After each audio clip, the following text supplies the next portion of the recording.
everyone, my name is Namae Melati with student ID 23412036 from class AKT 23A. In this session, I will be presenting a learning material that is both interesting and important for you to understand together. Here is the explanation. Kompensasi manajemen merupakan seluruh bentuk imbalan yang diterima oleh manajer sebagai balas jasa atas kontribusi dan tanggung jawab yang dijalankan terhadap organisasi. Dalam konteks manajemen modern, kompensasi tidak hanya mencakup gaji pokok, tetapi juga berbagai tunjangan, bonus kinerja, serta insentif jangka panjang yang bertujuan memotivasi pencapaian tujuan perusahaan. Jadi sistem kompensasi yang baik harus mampu menyeimbangkan antara kepentingan perusahaan dan kesejahteraan manajer. Selain sebagai alat penghargaan, kompensasi juga berperan penting dalam menjaga loyalitas dan kinerja karyawan tingkat manajerial. Nah, pemberian kompensasi yang adil dan transparan mencerminkan nilai profesionalisme serta menciptakan lingkungan kerja yang kompetitif. Dalam ekonomi global saat ini, perusahaan berlomba-lomba merancang skema kompensasi yang mampu menarik dan mempertahankan talenta terbaik di pasar kerja. Kompensasi juga memiliki dimensi psikologis yang mempengaruhi motivasi dan kepuasan kerja. Manajer yang merasa dihargai melalui kompensasi yang pantas cenderung memiliki dedikasi tinggi terhadap pencapaian target organisasi. Oleh karena itu, sistem kompensasi harus didesain berdasarkan analisis jabatan, tingkat tanggung jawab, dan hasil kinerja individu. Dengan demikian, kompensasi manajemen bukan sekedar biaya perusahaan, tetapi investasi strategis dalam pengelolaan sumber daya manusia yang berorientasi pada peningkatan produktivitas dan kinerja jangka panjang.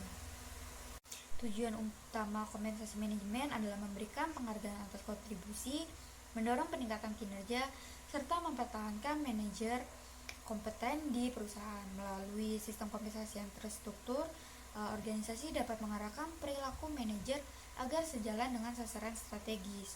Dengan kata lain, kompensasi adalah alat motivasi yang menghubungkan kinerja individu dengan tujuan perusahaan.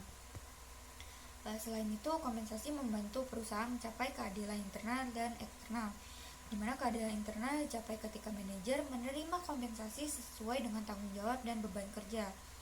Sedangkan keadilan eksternal memastikan kompensasi kompetitif dibandingkan dengan perusahaan lain di individu yang sama. Tujuan lainnya adalah menciptakan loyalitas jangka panjang.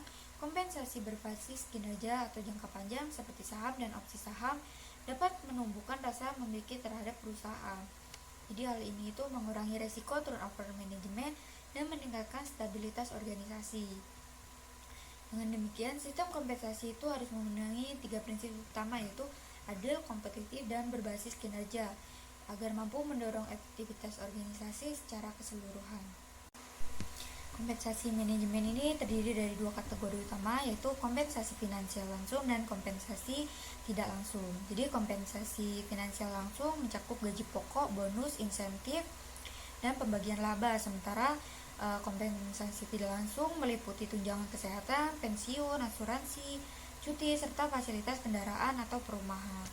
Gaji pokok merupakan elemen utama yang diberikan secara rutin setiap bulannya. Nah, kemudian bonus dan insentif diberikan berdasarkan kinerja individu maupun tim dalam mencapai target tertentu.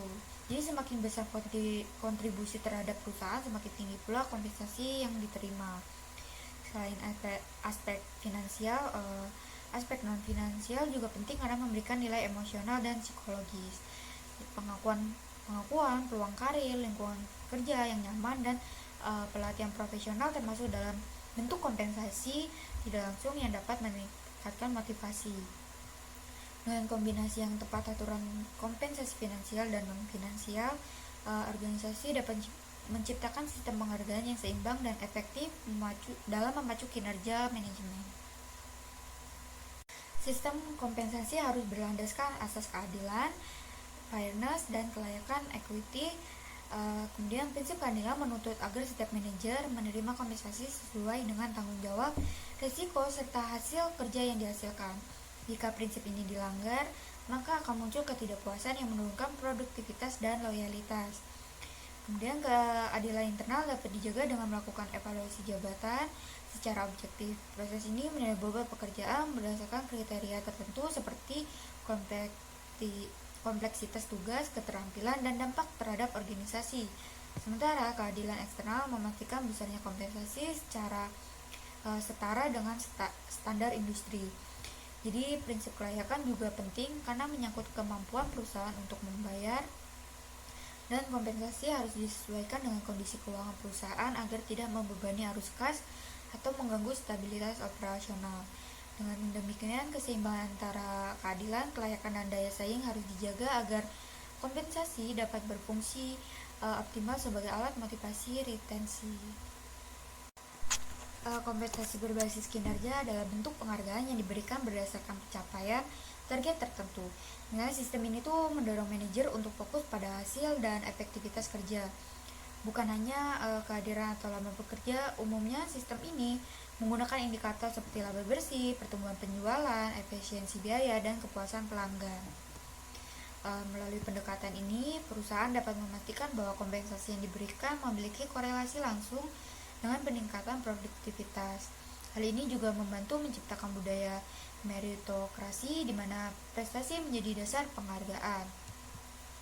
Namun di desain sistem kompensasi berbasis kinerja harus hati-hati agar tidak menimbulkan perilaku disfungsional seperti manipulasi laporan keuangan atau keputusan jangka pendek yang merugikan perusahaan.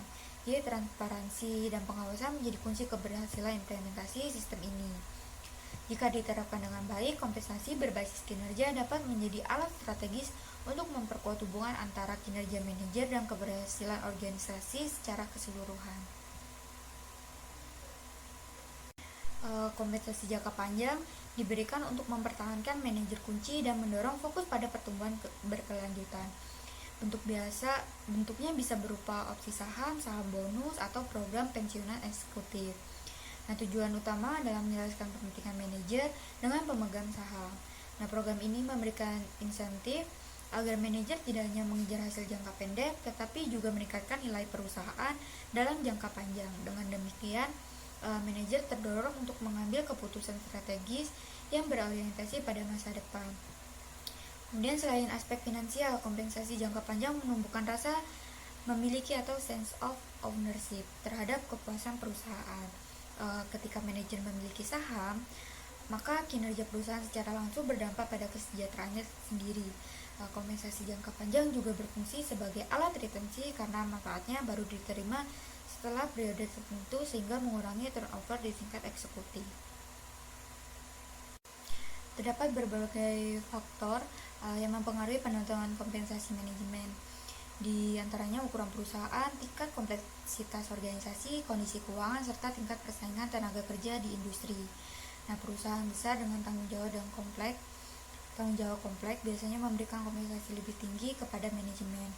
Selain faktor internal, kondisi eksternal seperti inflasi, kebijakan pemerintah, dan standar industri juga turut menentukan. Faktor-faktor tersebut harus dianalisis secara periodik agar sistem kompensasi tetap relevan dan kompetitif. Kemudian performa individu juga merupakan variabel penting di mana manajer yang memiliki kontribusi signifikan terhadap peningkatan laba perusahaan biasanya menerima kompensasi lebih besar sebagai bentuk penghargaan. Jadi dengan mempertimbangkan seluruh faktor tersebut, perusahaan itu dapat merancang struktur kompensasi yang adil, berimbang, dan mendukung tujuan strategis organisasi. Meskipun penting, penerapan kompensasi manajemen tidak selalu mudah. Tantangan utama itu terletak pada penentuan indikator kerja yang adil dan dapat diukur secara objektif. Kemudian kesalahan dalam menentukan kriteria dapat menimbulkan konflik dan ketidakpuasan. Selain itu, adanya tekanan dari pemegang saham dan regulasi pemerintah membuat perusahaan harus berhati-hati dalam merancang kebijakan kompensasi.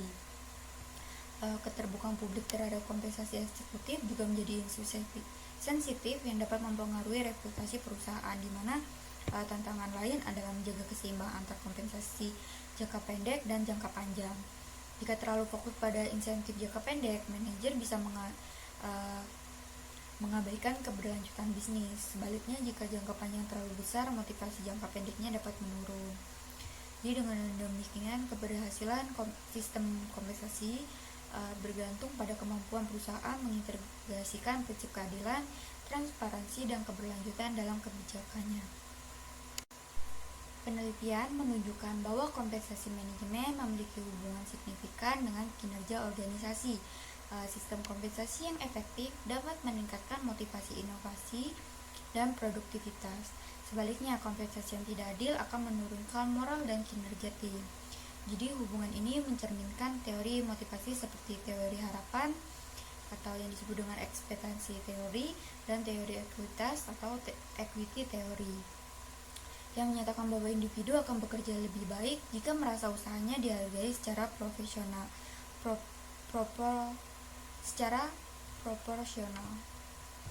Kemudian kompensasi yang selaras dengan kinerja organisasi juga memperkuat budaya hasil, di mana keberhasilan perusahaan menjadi tanggung jawab bersama. Hal ini menciptakan sinergi antara kepentingan manajer dengan pemegang saham. Kemudian dengan demikian, sistem kompensasi yang baik dapat menjadi pendorong utama bagi pertumbuhan dan keunggulan kompetitif perusahaan. Kompensasi manajemen adalah elemen strategis dalam pengelolaan sumber daya manusia yang berfungsi sebagai penghargaan, motivasi, dan alat retensi. Sistem ini harus dirancang secara adil, transparan, dan selaras dengan tujuan organisasi. Keseimbangan antara kompensasi finansial dan non-finansial penting untuk menjaga motivasi jangka pendek dan loyalitas jangka panjang. Selain itu, perusahaan juga perlu mempertimbangkan faktor internal dan eksternal dalam menentukan kebijakan kompensasi. Kompensasi berbasis kinerja menjadi tren utama karena mendorong efektivitas dan akuntabilitas manajerial. Namun perlu kehati-hatian dalam penerapan agar tidak menimbulkan perilaku disfungsional. Dengan pendekatan yang etis dan profesional, kompensasi manajemen dapat menjadi pilar utama dalam membangun organisasi yang berkelanjutan dan berdaya saing tinggi. Halo everyone, my name is Namain Melati with student ID 23412036 from class AKT 23A. In this session, I will be presenting a learning material that is both interesting and important for you to understand together. Here is the explanation.